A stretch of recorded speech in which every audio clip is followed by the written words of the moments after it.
Bienvenue à Passion Road Trip et Overland. Dans cette capsule-ci, on poursuit notre aventure dans San Rafael Swell. En Utah, les Backcountry Discovery Roads sont nombreux, notamment à San Rafael Swell. Ils nous permettent de visiter sur plusieurs kilomètres des paysages sauvages et spectaculaires.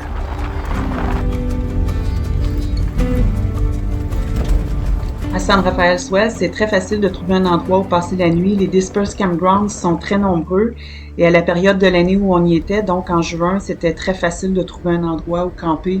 Donc, aucun problème à ce niveau-là.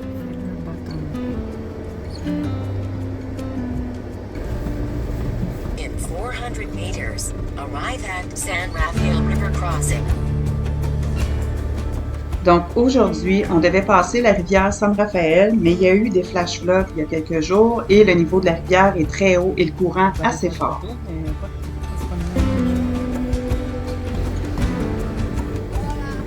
Voilà.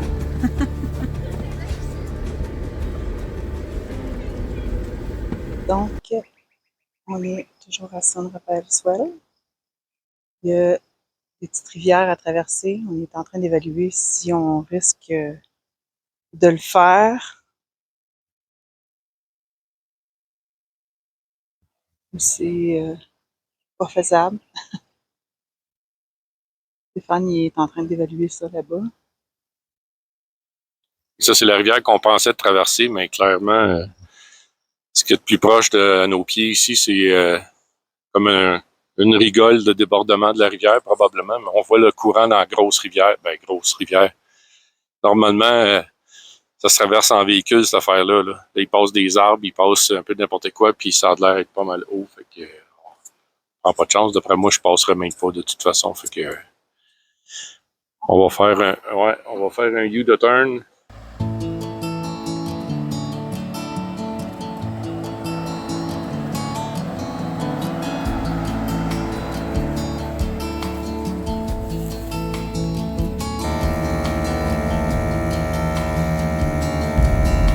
Comme vous pouvez le voir, en road trip, souvent les plans changent pour n'importe quelle raison et on doit être flexible et prêt à passer au plan B ou au pas de plan si on n'en avait pas d'autre de prévu et on improvise.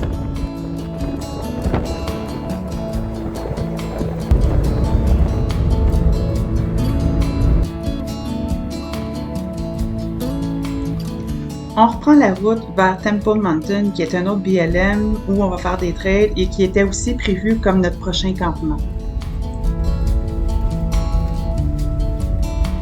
Pour se rendre à Temple Mountain, c'est des routes sinueuses à travers des montagnes qui nous mènent sur un plateau où on aura une vue exceptionnelle pour passer la nuit.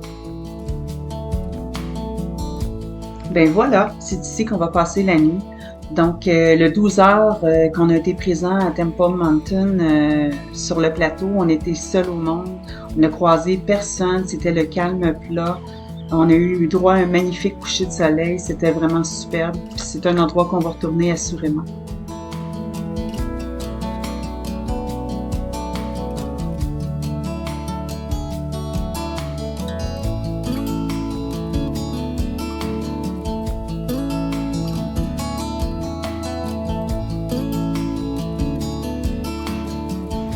Encore une fois, l'endroit est superbe et croyez-moi, ça vaut vraiment, mais vraiment la peine de sortir des endroits ultra touristiques pour venir contempler puis profiter de la tranquillité que nous offrent des dispersed campgrounds comme celui-là. C'est juste paradisiaque. Il faut toujours garder en tête que lorsqu'on se trouve en montagne puis qu'on campe sur des plateaux comme celui-ci, c'est assez venteux parfois. Il faut ajuster le campement en conséquence. Ce matin, on sort de la trail de Temple Mountain et on se dirige vers l'exploration de nouvelles trails qui n'étaient pas prévues, mais c'est pas grave, on part à l'aventure puis nous, on aime ça.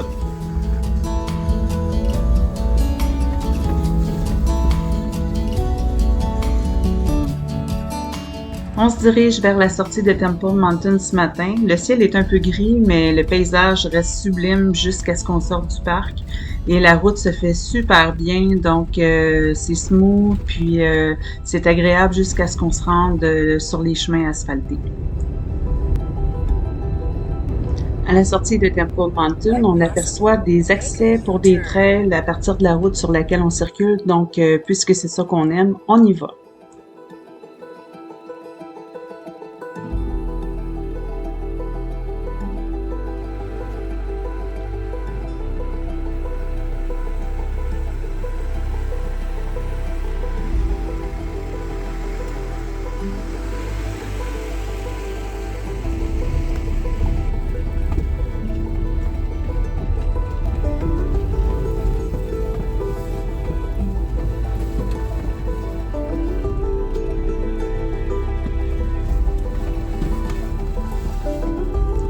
Ici, à l'arrière de Blue, on peut apercevoir le Wild Horse Butte. C'est un sommet d'altitude de 5760 pieds et ça, c'est situé dans le parc d'État de Goblin Valley.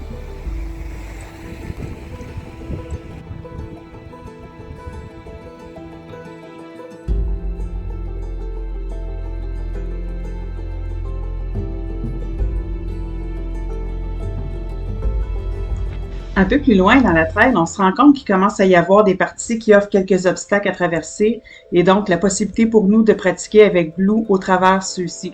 C'est rien d'extrême là, juste du gros plaisir à pratiquer le côté technique de Blue.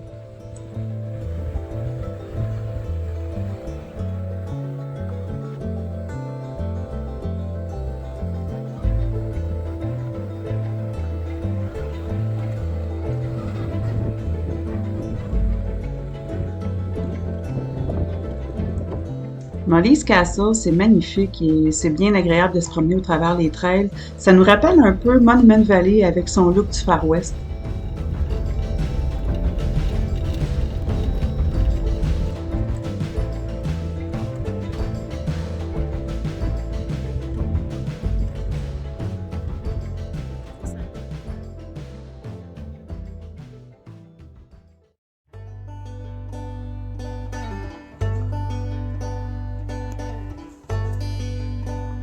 Bon, on a un côté un peu plus technique cette fois-ci, mais c'est parfait. Stéphane et Blue s'amusent comme des petits fous.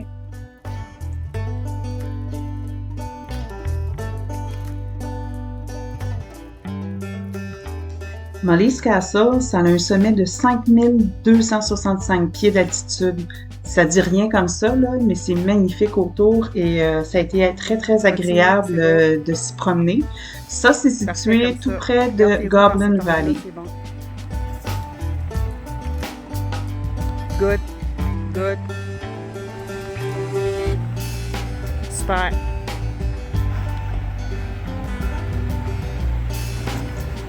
On poursuit comme ça sur la trail qui nous offre des obstacles de descente en escalier, de buttes à monter et de traverse de criques à sécher jusqu'à la fin de la trail.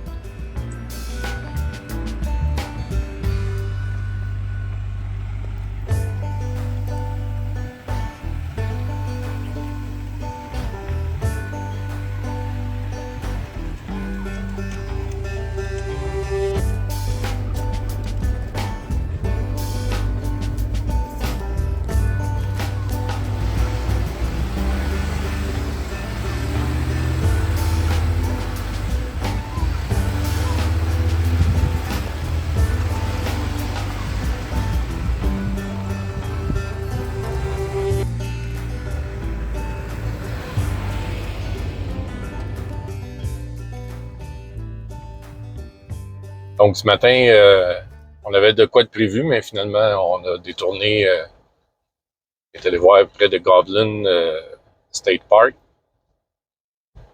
Et finalement, on a pris un petit détour.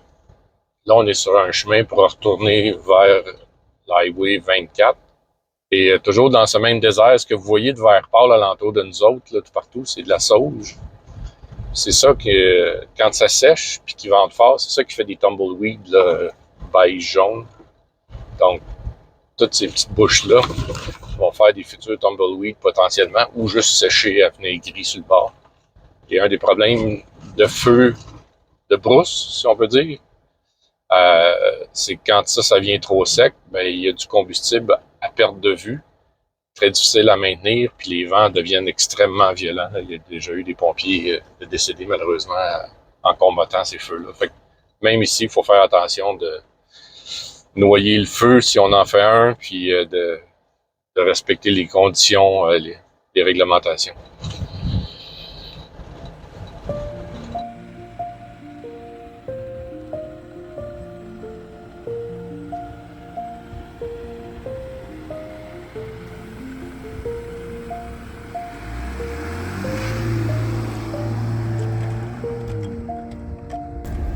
« 9h39 du matin, il fait 31 degrés. On n'a pas passé au travers de la journée encore. Ils sont en retard, ils sont juste à 31 au lieu des 39. Fait chaud, c'est chaud sec, mais c'est chaud broil dans le four et non pas humide. Là. C'est vraiment intense.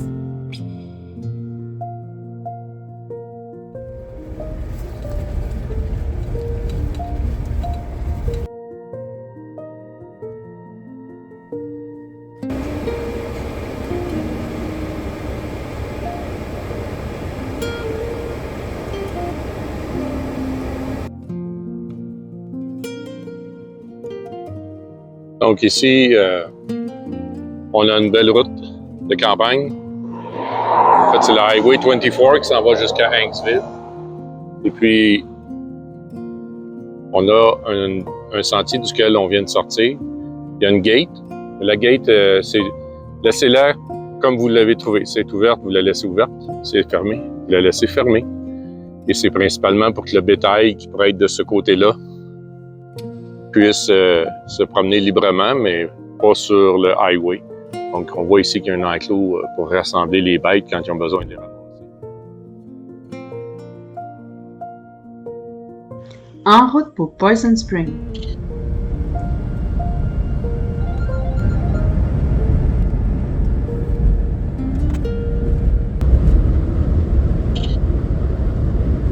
En gros, Poison Spring Canyon, c'est un OHV off-road.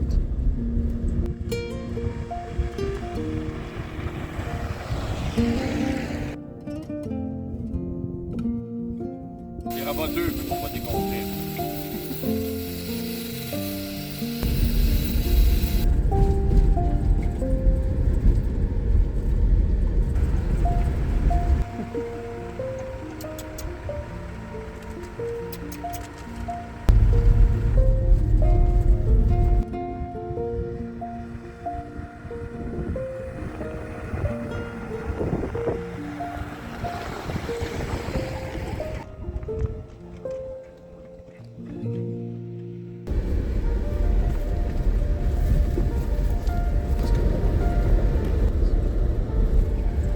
Continue on Poison. Poison Spring Canyon, c'est une trail qui circule au fond d'un canyon. Généralement, c'est sur un lit de rivière asséché, mais ça arrive parfois qu'il y a des petites parties mouillées. C'est une trail qui offre plusieurs challenges, notamment sur la largeur. Il y a des parois qui sont plus étroites à traverser.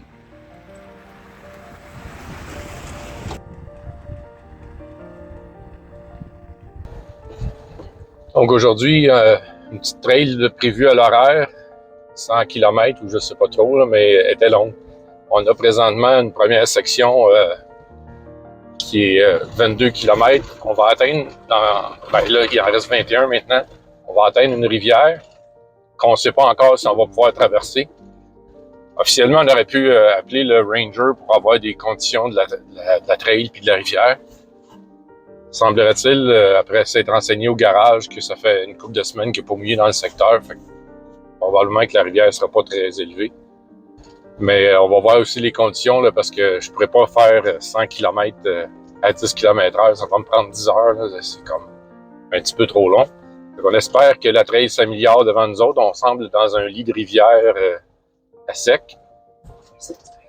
On a des nuages en arrière de nous, mais ça ne semble pas menaçant pour ici. La trail en question, c'est le Dirty Devil. En fait, c'est le Poison Spring. Puis on s'en va vers la Dirty Devil River. C'est celle-là qu'on va essayer de traverser potentiellement.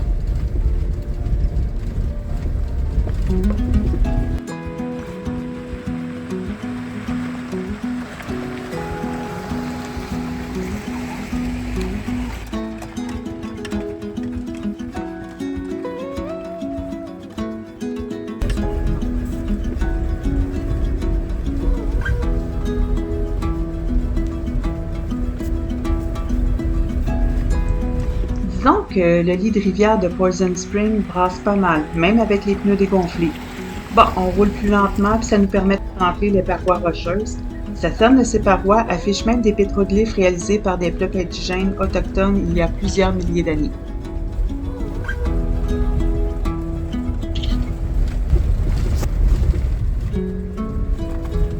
Plus on s'enfonce dans le canyon, plus on voit que les parois rocheuses se rapprochent de nous.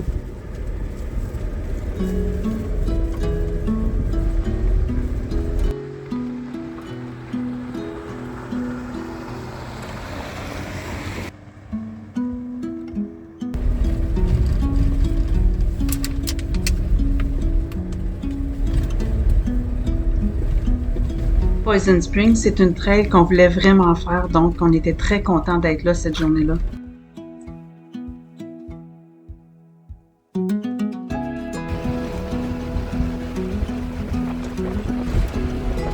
Nous sommes vraiment impressionnés de visiter le fond d'un canyon de cette façon-là et de voir des monticules rocheux particulièrement grugés par l'érosion.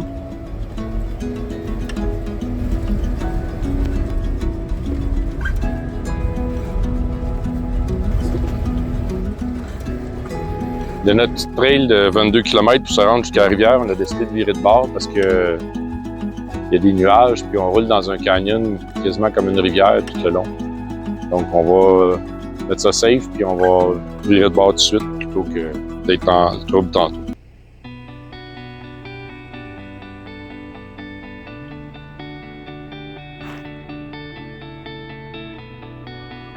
Nous sommes vraiment déçus de devoir rebourser chemin, mais sécurité avant toute chose.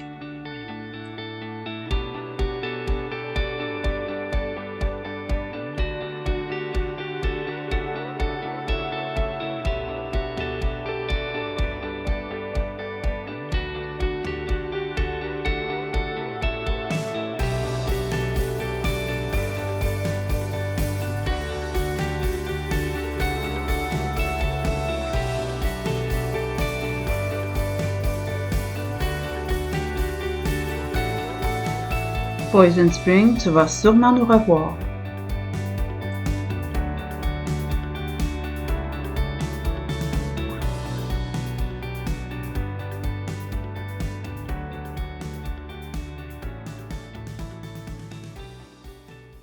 Donc on faisait la randonnée dans Poison Spring Trail, mais on a décidé de revirer de bord en raison du mauvais temps et aussi de la condition de la trail, là. Pas que c'était difficile, mais très bumpy puis épuisant, si on peut dire. Donc, on a reviré de bord. Là, on est sorti du canyon. Ça retourne vers l'autoroute 95, mais on a quand même...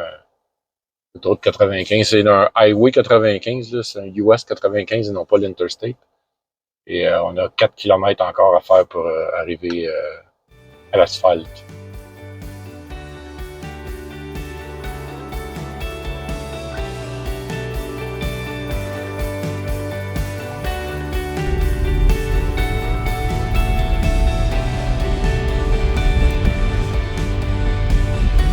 Le ciel est sombre et la pluie va arriver rapidement. La pire chose, c'est de rester dans le canyon dans ces conditions-là. Comme il n'y a pas de possibilité de sortir rapidement, vaut mieux pas prendre de chance.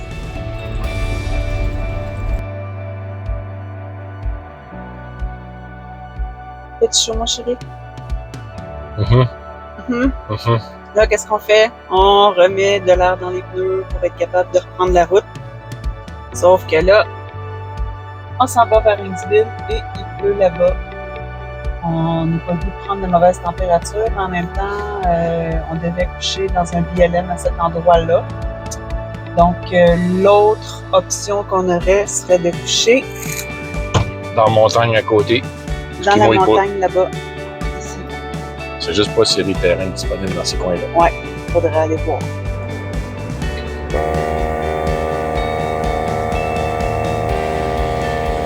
Donc, il est 15h06, il fait 35 degrés à l'extérieur. Il fait extrêmement chaud et on a un avis de chaleur ici.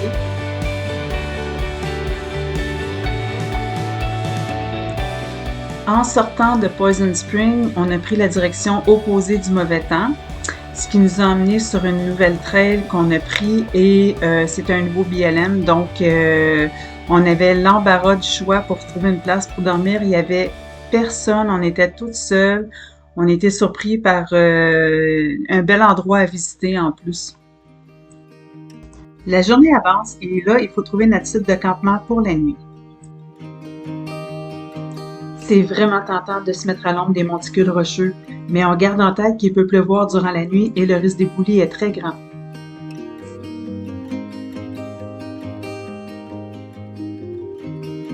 Le BLM de l'État d'Égypte est vraiment cute.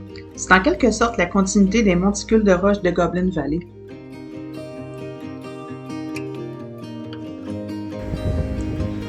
On poursuit notre chemin pour se rendre pour notre campement pour la nuit. On a décidé de retourner sur un plateau pour la nuit puisque la possibilité de pluie est encore là. On voulait pas être près d'une rivière ou en bas d'une colline, donc on préférait être sur le plateau.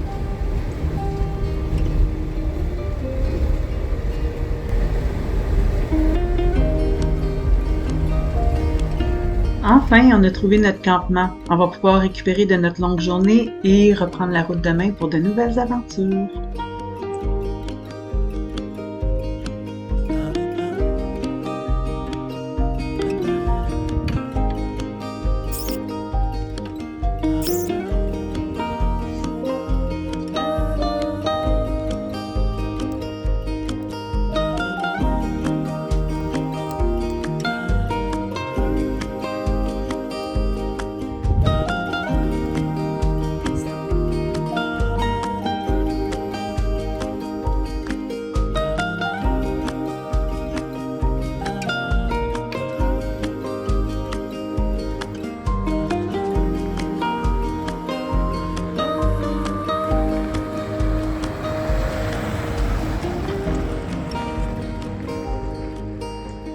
Revenez-nous la semaine prochaine pour voir nos prochaines aventures en Utah.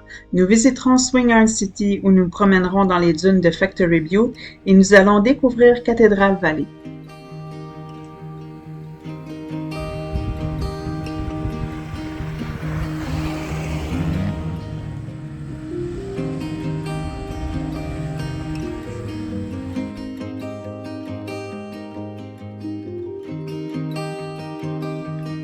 Vous aimez le contenu de nos capsules? Abonnez-vous à notre page YouTube, aimez et partagez-la avec vos familles et amis afin de nous faire connaître. Merci!